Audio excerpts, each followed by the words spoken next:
உயிர்த்தெழுந்த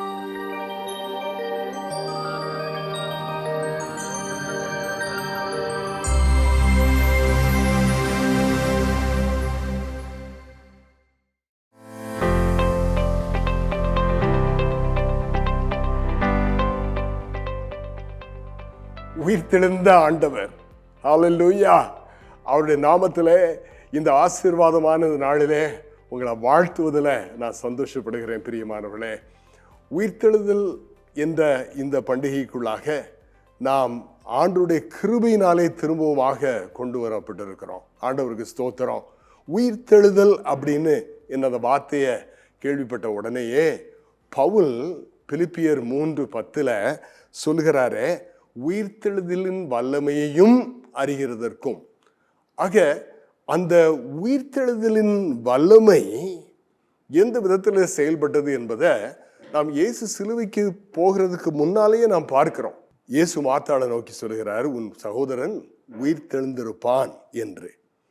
அதற்கப்புறம் தொடர்ந்து சொல்கிறாரு 25:26 யோவான் 11:25-26 இயேசு அவளை நோக்கி, நான் உயிர்த்தெழுதலும் ஜீவனுமாயிருக்கிறேன், என்னை விசுவாசிக்கிறவன் மரித்தாலும் பிழைப்பான். அது அன்றைக்கே நடக்குது இல்லையா? அதை பார்க்கிறோம்.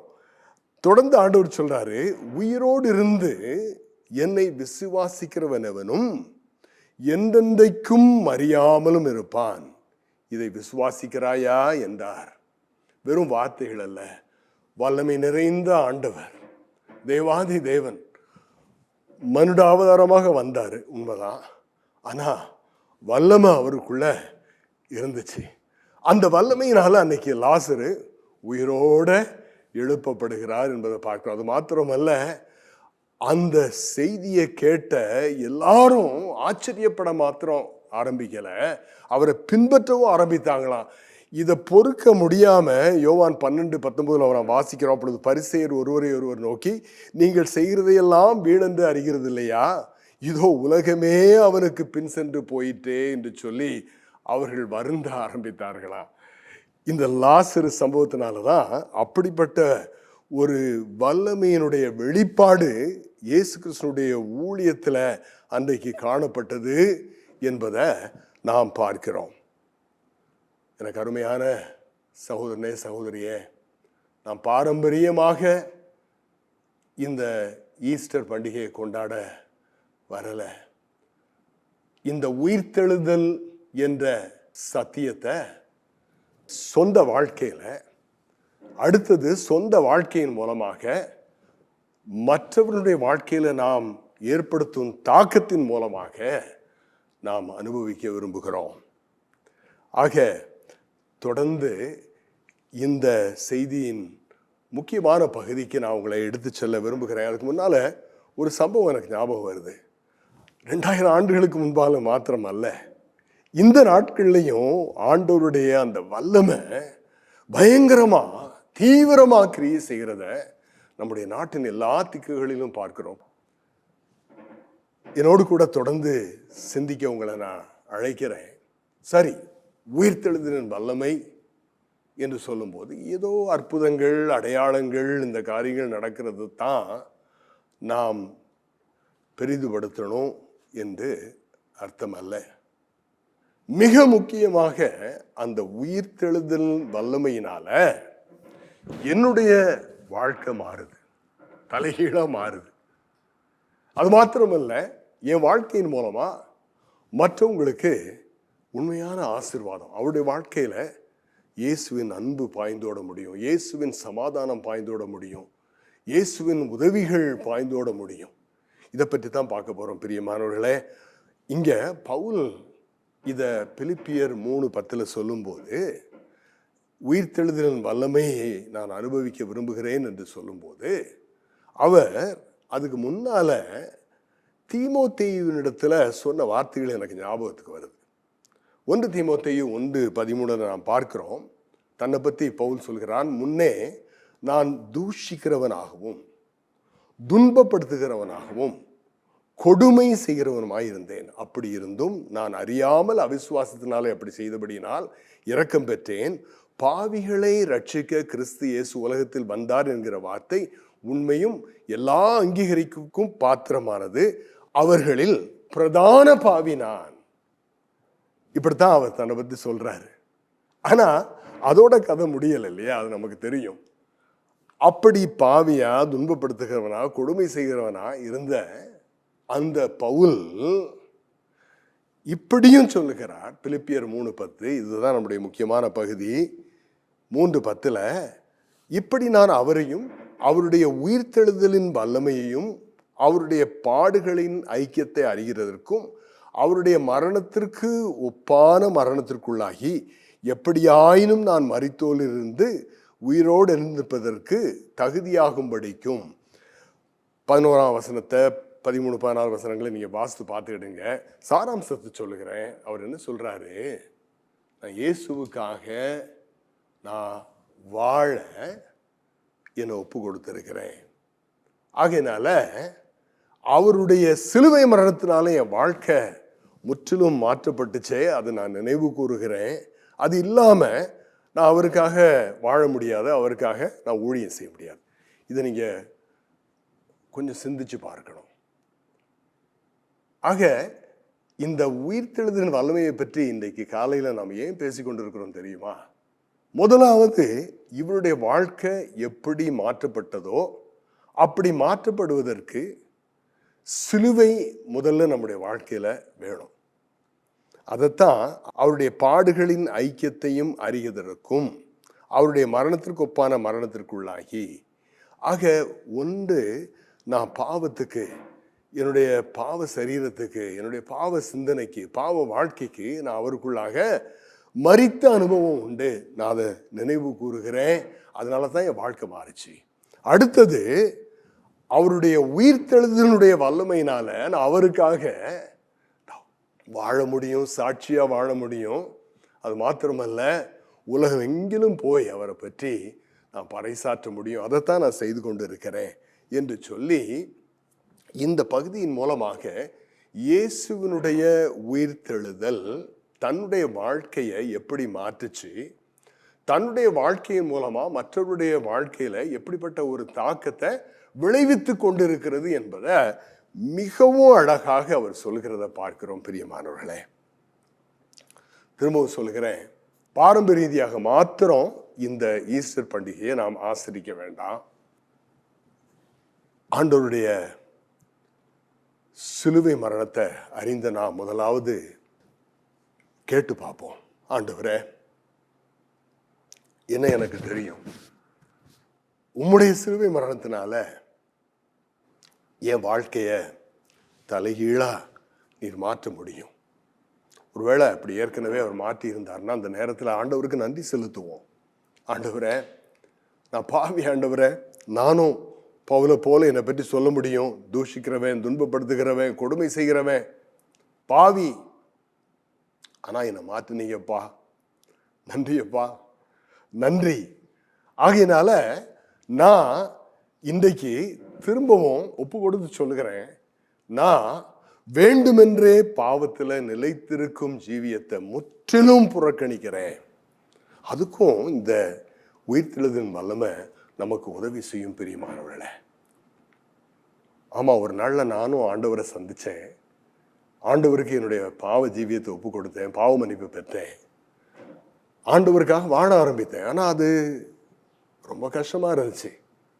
பல சவால்கள், இந்த உலகத்தில் இருக்கிற அநேக காரியங்களை நம்மளை பாதிக்கும். ஆனா அதுக்கு மத்தியில நான் அவருக்காக நான் என்ன பரிசுத்தமாக காத்து கொள்வேன், அவருடைய பாதையில நான் நடப்பேன். இன்னைக்கு திரும்பவுமாக ஒப்பு கொடுத்து அந்த பிரதிக்கினையை எடுத்துக்கொள்ளலாமா?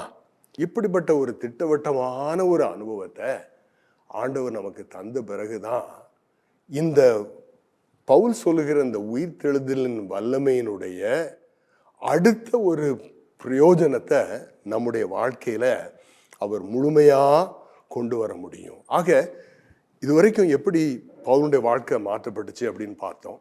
நன்றி செலுத்துக்கிறோம். ஆனால் திரும்பவும் இந்த நேரத்தில் இருதயத்தை தாழ்த்தி ஆண்டவரிடத்துல ஒப்பு கொடுத்து, ஆண்டவரே, அந்த அனுபவத்தோடு என்னுடைய வாழ்க்கையின் அனுபவத்தை நான் ஒப்பிட்டு பார்க்கிறேன். இன்னும் மாறாட்டா, ஆண்டவரே அதே போல என்ன நீங்க மாற்ற முடியும், மாற்றுங்க ஆண்டவரே. ஏற்கனவே ஆண்டவரோடு கூட நடந்து வரக்கூடிய அனுபவம் கொஞ்சமாவது இருந்துச்சுன்னா, ஆண்டவரே நன்றி செலுத்துகிறேன். ஆனா ஆண்டவரே என்னுடைய வாழ்க்கையில நான் இன்னும் சாட்சியா, தீவிரமான சாட்சியா, மற்றவருடைய வாழ்க்கையில தாக்கத்தை விளைவிக்கக்கூடிய சாட்சியா நான் இருக்க விரும்புகிறேன் ஆண்டவரே. அதற்கு ஏற்றபடி என்ன நீங்க உருவாக்குங்க, பலப்படுத்துங்க என்று சொல்லி இந்த நேரத்தில் நம்ம ஆண்டவரிடத்துல நம்ம ஒப்பு கொடுப்போமா?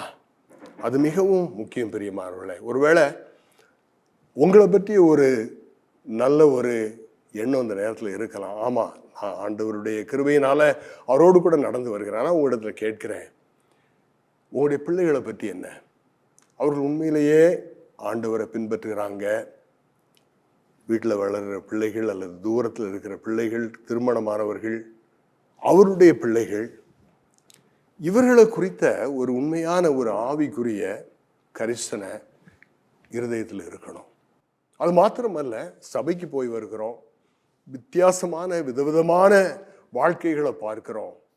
அவர்களை குறித்த ஒரு பாரம், அவர்கள் முன்னால உங்களுடைய வாழ்க்கையும் என்னுடைய வாழ்க்கையும் ஒரு தீவிர ஒரு சாட்சி உள்ள ஒரு வாழ்க்கையா இருந்தா தான் இந்த உயிர்த்தெழுதலின் வல்லமையை நம்முடைய குணாதிசயம் மூலமா, நம்முடைய கண்ணோட்டத்தின் மூலமா, நம்முடைய இடைபாடுகளின் மூலமா காட்ட முடிஞ்சாதான் பிள்ளையுடைய வாழ்க்கையில தாக்கத்தை விளைவிக்க முடியும். அவங்களும் நீங்க நடந்து வருகிற பாதையில் அவங்க நடக்க தங்களை ஒப்பு கொடுப்பாங்க. இல்லாட்டா அதுவும் ஒரு பாரம்பரியமா மாறுறதுக்கு, விசுவாசம் ஒரு பாரம்பரியமா மாறுறதுக்கு வாய்ப்பு இருக்கு.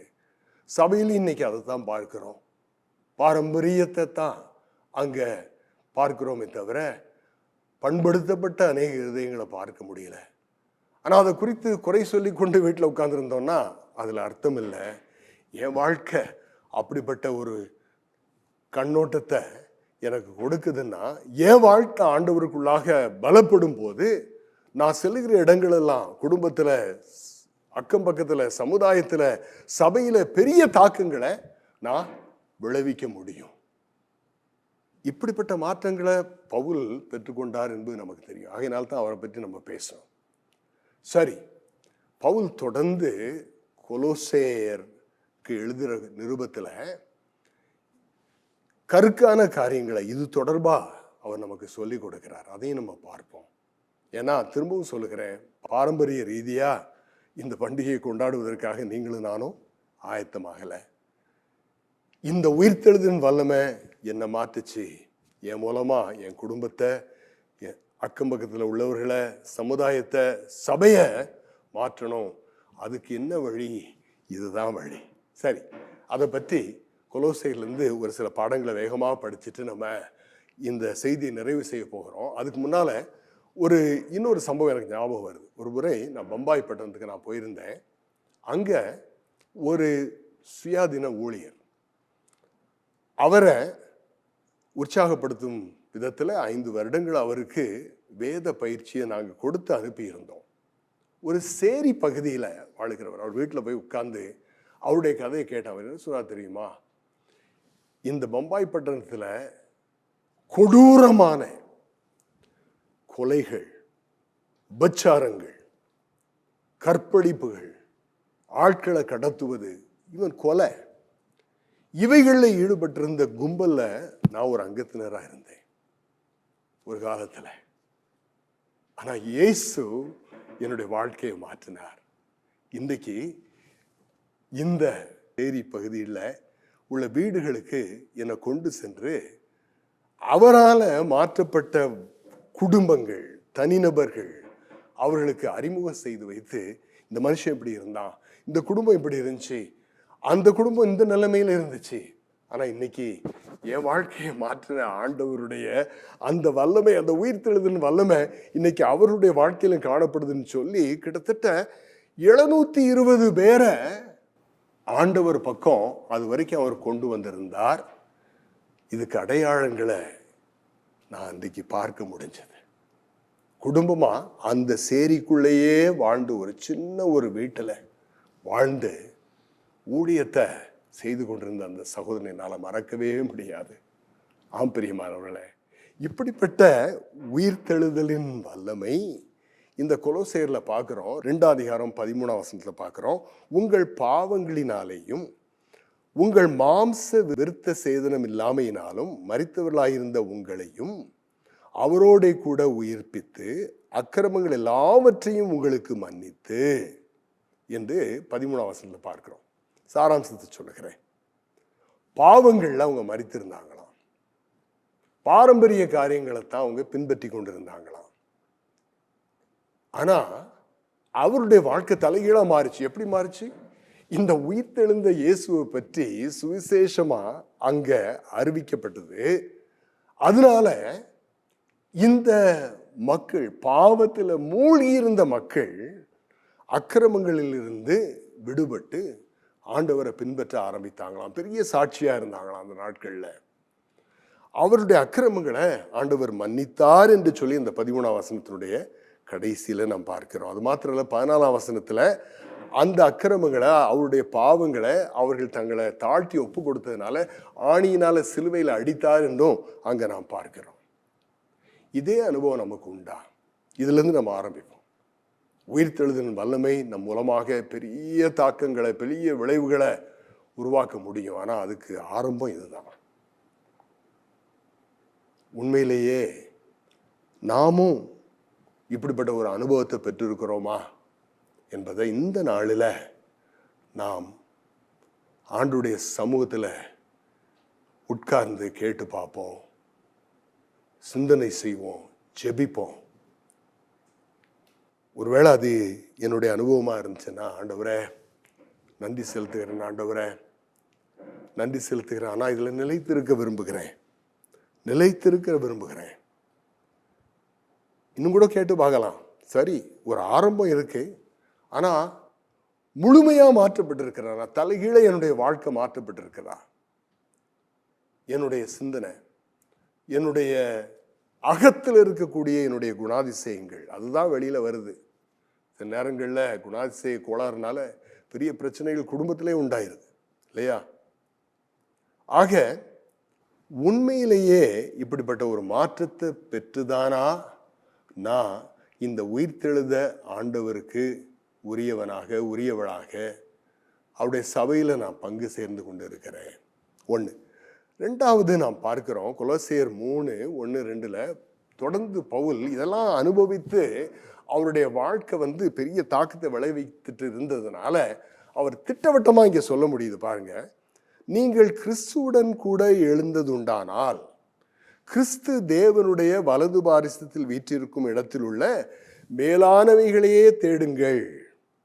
2 பூமியில் உள்ளவைகளே அல்ல, மேலானவைகளையே தேடுங்கள். இன்றைக்கு நான் ஜெபிக்கிறேன், சபைக்கு போகிறேன், நான் காணிக்கை கொடுக்குறேன், ஊழியங்களை கூட தாங்குறேன், நான் ஒரு ஆவிக்குரிய ஒரு மனிதன்தான், மனுஷிதான் என்று சொல்கிறவங்க கூட இன்றைக்கு என்ன செய்யறாங்க தெரியுமா?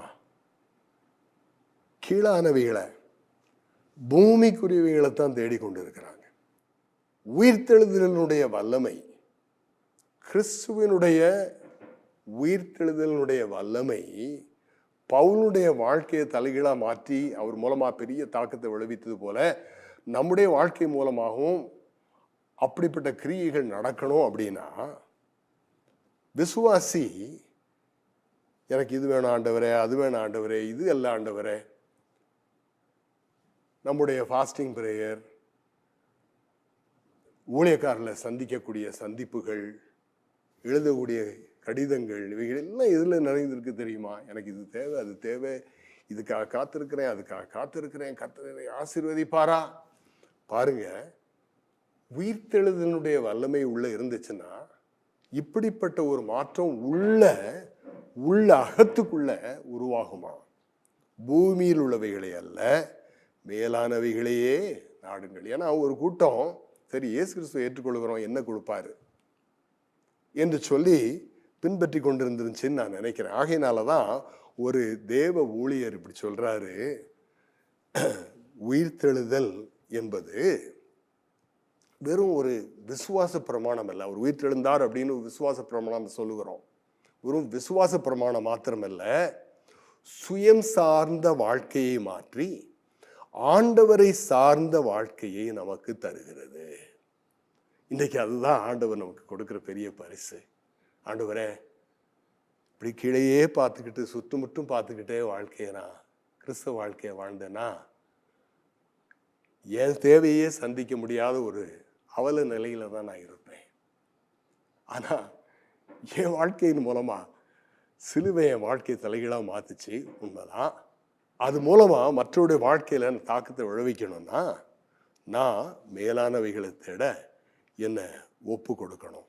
சரி, தொடர்ந்து இந்த தாக்கம் என்று பேசிக்கொண்டு இருக்கிறோமே, இதை பற்றி பேசுகிற பவுல் என்ன சொல்லுகிறார் என்றால், கொலோசியர் 3:3 ஏனென்றால் நீங்கள் மரித்தீர்கள், உங்கள் ஜீவன் கிறிஸ்துவுடனே தேவனுக்குள் மறைந்திருக்கிறது.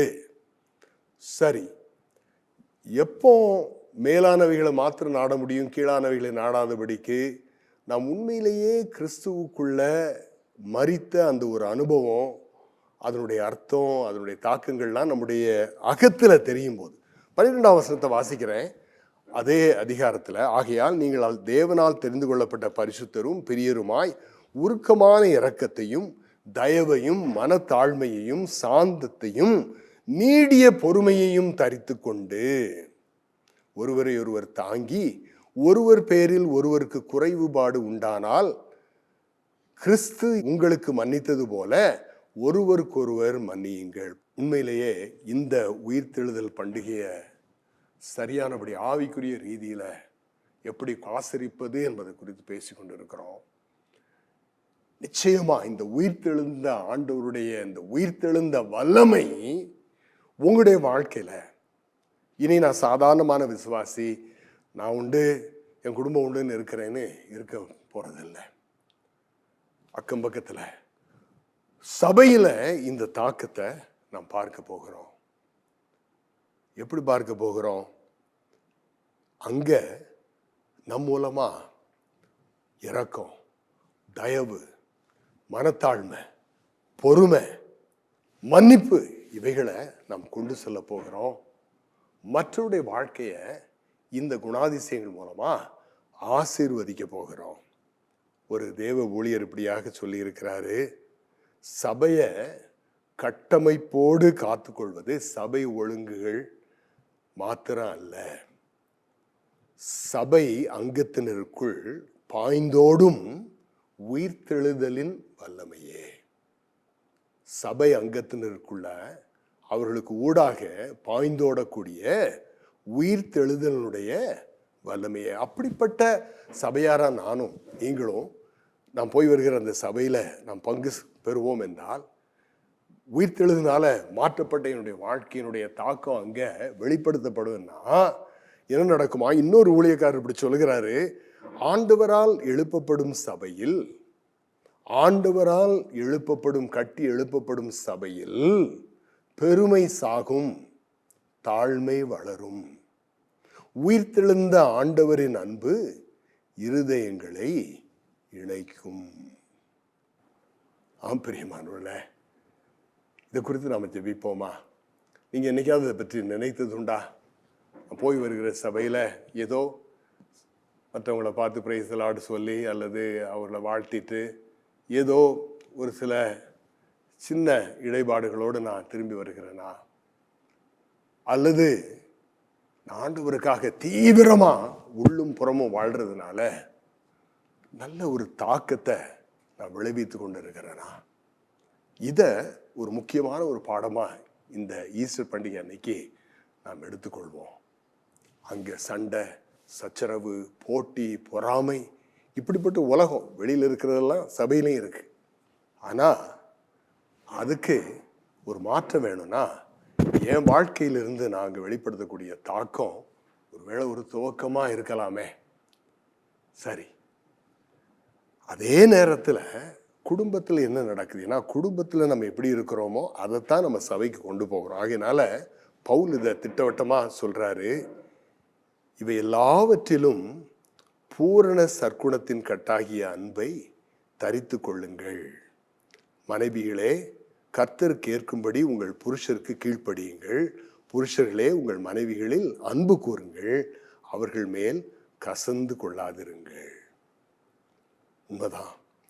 உயிர்த்தெழுதின் வல்லமையினால கூட்டி சேர்க்கப்பட்ட ஒரு குடும்பம், அங்க கசப்புக்கு பதிலாக அங்க மன்னிப்பு இருக்கும், பெருமைக்கு பதிலாக அங்க அன்பு இருக்கும்.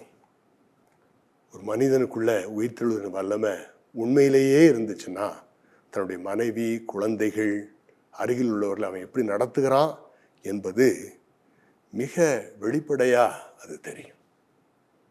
இதுதான் நாம் படித்துக் கொள்கிற பாடம். இந்த உயிர்த்தெழுதல் பண்டிகை நாளில் கர்த்தர் இப்படிப்பட்ட கிருபைகளை நம்முடைய வாழ்க்கையில தருவாராக, நம்மளை பலப்படுத்துவாராக.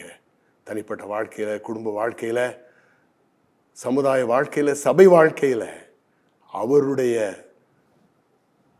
வல்லமை நம்மூடாக பாய்ந்து சென்று பெரிய தாக்கங்களை விளைவிப்பதாக. கர்த்தர் உங்களை ஆசீர்வதிப்பார். ஹல்லேலூயா.